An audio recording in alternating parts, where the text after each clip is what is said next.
All right, guys, so we're going to be going through Jordan Peterson's We Who Wrestle with God Perceptions of the Divine.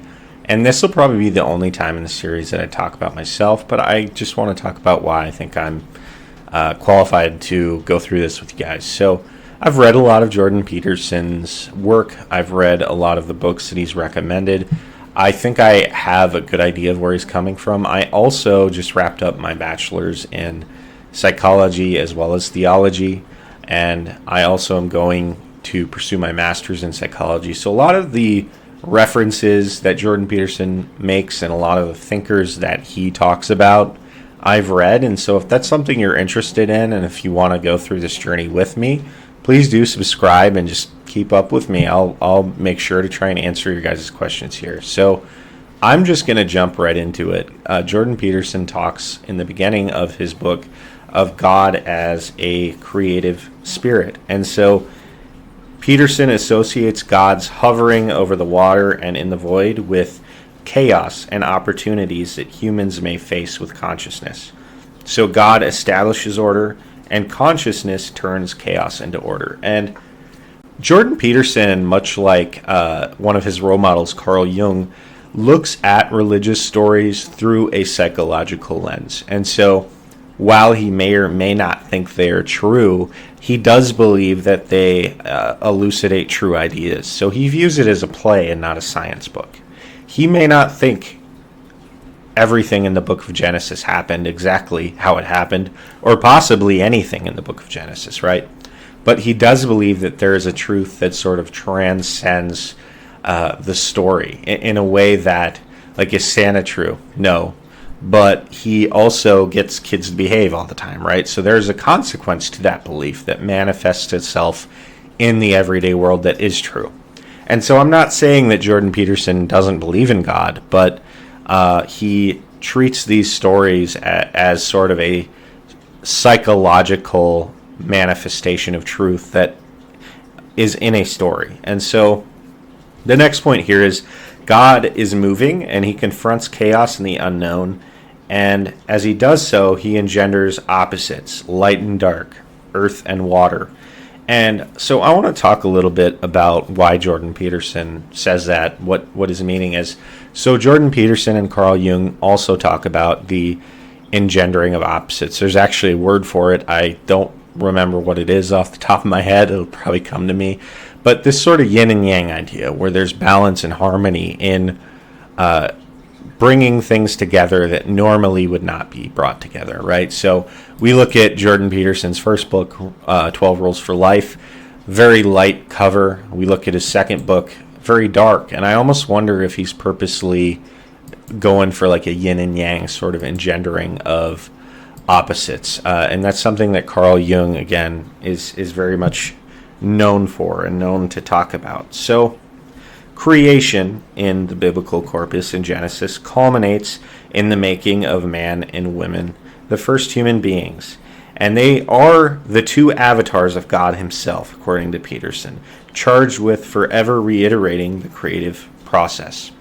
And so then Jordan Peterson moves into the question of, is this true, or do I believe this is true? And we already talked about this a little bit, but I'm going to show you a clip of Jordan Peterson and how he summarizes belief.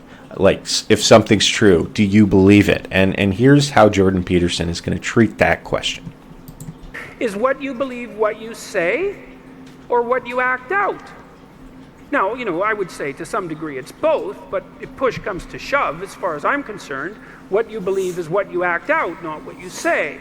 And then, and if you're an integrated person, then what you act out and what you say are the same thing, and then you're a person whose word can be trusted, right? Because what you say and what you do are isomorphic. They're the same thing.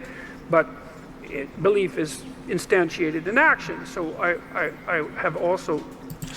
So that sounds somewhat like a word salad, and I love Dr. Jordan Peterson. I'm not the biggest fan of that answer, right? But religious people, actually, I think most of them, if they really think about it, they think that way. Because if you're a believer, let's say you're Islamic or you're Christian, you see someone do something and you say, a real Christian wouldn't do that. So really, you're like judging the qualifications of their belief and what they say by their actions. Like if I believe in gravity, I'm not going to jump off a cliff, right? Because that action would not fit with the act, like that belief would not fit with the action of jumping off of a cliff. My beliefs and my actions in that case would not be isomorphic. And so Jordan Peterson's definition of belief is going to be different than most people. He believes in God because he acts as if God exists. That would be his answer. Now, I could see why that may make people uncomfortable, and I would also say that that doesn't preclude the possibility of him not believing in God, right? He could, but I don't think he knows, and one, I think he would say, belief, you could say you believe, but if you truly believe, you're going to act it out. And so that is how he's going to treat belief, and that's how we're going to treat belief in this book. So we now move into God giving humans dominion over the earth in the Genesis narrative. And one example of God doing that is allowing Adam to name all of the animals in the garden, according to Dr. Peterson. So now what's quoted is a 1967 essay of ecological crisis.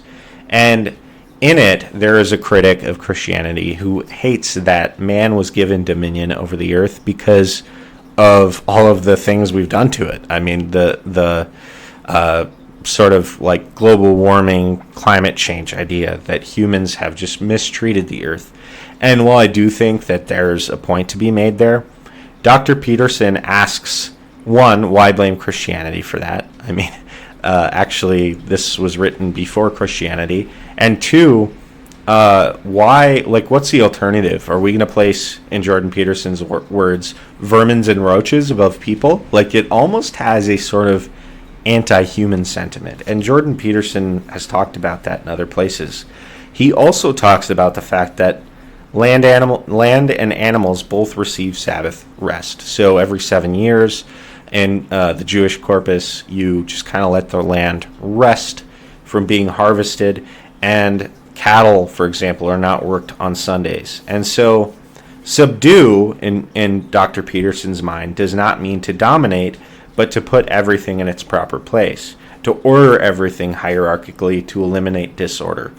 I would say that that actually lines up with the biblical definition. And what I've learned in theological education is that God, his dominion given, isn't this like tyrannical thing, but it actually is sort of an instruction to protect and treat things well and to order things. And so I think Jordan Peterson's really right on there. And we cannot help but see the world through a story. So the reason Jordan Peterson talks about that is the story of Genesis, like, it orders the world. So we see the world, we see truth through a structure that, when portrayed in drama or verbalized, is a story. So Jordan Peterson sees the book of Genesis, like, is it possible it's true? Yes. But he is treating it, again, as a play and not a science book. He's treating it as something that is hyper true, almost. Like, it doesn't matter whether it's true or false, because it communicates meaning that is hyper true, meaning that the world is fabricated on.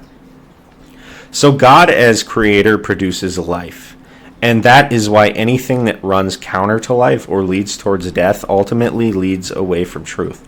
And so that's a really key idea, because someone could say to Jordan Peterson, so, Nazis acted like it was true that Jews were, deserving of death. So because everyone acted like it was true, is it true? And Jordan Peterson would say no, according to the Bible, because anything that runs counter to life runs counter to truth and ultimately is untrue. So that's very interesting. And so the next question here is, at what point is it admitted that a necessary fiction is true precisely in proportion to its necessity? And the question, Dr. Peterson then asks, is it not the case that what is most deeply necessary to our survival is true? And so I guess I have a little bit of a problem with that presentation, and the reason I do, I guess, is like Harry Potter has some necessary truths in it, right? We all know it's not true, but there are good lessons to be learned from it. So, the question going forward, and Jordan Peterson's dealt with this in other places, but is the Bible true because of its necessity, or does its necessity mean that it has always been true? It is true in a way that a being of higher intelligence put it together. So I don't know. Like, we're not going to answer that question, and I don't think Jordan Peterson set out to answer that question, but it's definitely something to think about. So the second point is the spirit of man is put in the highest place. So Jordan Peterson has sort of a Gnostic approach, and so does Jung. Jung actually admitted to being accused of being a Gnostic, and he agreed with it. And Gnosticism believes that there is something in man that is better than sort of the created world. So our soul is of higher elevation than our body, for example. So Jordan Peterson also talks about then how meaning can be mapped at the beginning of this presentation. So that's interesting. His other book, Maps of Meaning, he kind of references later on, but he believes that meaning is what orders the world, and that meaning can be mapped, and often it is mapped through stories. So then he goes into kind of a little side tangent about taking the Lord's name in vain, and he talks about the Pharisees that were around during Jesus' time. And so his idea is that eventually, like, these stories or these meanings sort of become static because they develop into an ideology. And so the Pharisees developed an ideology, right? So they almost claim to have possession of the truth. And when you claim to have possession of the divine, like, the human cannot possess the divine, right? Something that is not divine cannot possess divine truth. And if you act as if you do, then you're taking the Lord's name in vain. And so I think that's actually a really interesting idea. Jordan Peterson wouldn't say, oh my God is taking the Lord's name in vain. He would say, when you put a divine stamp on your human actions, when you say, I'm acting in this way because God told me to, it's like that is actually what taking the Lord's name in vain is. And I love that. I love that. Jordan Peterson also, and I actually have the book here, I'm going to open it up to talk about this because this is interesting, but he talks about this Jungian word, the zeitgeist. And he says, a zeitgeist is a system of ideas. It is a character expressing itself in the form of the zeitgeist, a character that can and does possess an entire culture, a spirit that all too often manifests itself as the iron grip of the ideology that reduces every individual to unconscious puppet or mouthpiece. He skips it. I'll skip ahead a little here. He says, if the center of a network of ideas, a symbol, or in some cases has been represented, specifically denoted by a given word or concept, then it has been made conscious or realized, or even made real. That's really interesting because Jordan Peterson talked about Jung, and there was a house that Jung had a saying, and I guess the idea behind that saying was that if enough people sort of think of something or act as if something is true, then that thing becomes real. And so Jordan Peterson, I think, kind of approaches the concept of God in that way. If enough people act as if God is real, does that sort of make God real? I'm not a fan, I guess, of that interpretation as much as I love Jordan Peterson. But I'm going to give him the benefit of the doubt. And I also think that is a powerful idea. It's sort of this law of attraction idea, which again is a Gnostic idea. But this idea that there is power behind belief. And your actions, your beliefs can sort of manifest themselves in almost a divine way, right? And that we are avatars of God, as Jordan Peterson previously commented on. Maybe that's the image of God acting in us, right? And so, as animating, motivating, and organizing forces, these associated ideas are more like characters with aims or personalities, like almost like mere mathematical relationships. So a pattern of co-occurring animating ideas can be well represented and appropriately and effectively regarded as a living spirit, dynamic and moving, rather than static or dead. So that's really interesting, right? Because I would almost say that postmodernists think that way. They don't like it. They go against it. And maybe that's why Jordan Peterson has a problem with a lot of postmodernists, but they almost view religious institutions or ideas as having these forces or archetypes that are set to, oppress people. And Jordan Peterson would say, when enough people gather around an idea, that idea becomes living and static and powerful and can almost be treated as a living spirit. So, called or not called, God is present. And that was the saying that was above Jung's door. If the center of a network of ideas, a symbol in some cases, has been represented, then it has been made conscious or realized or made real.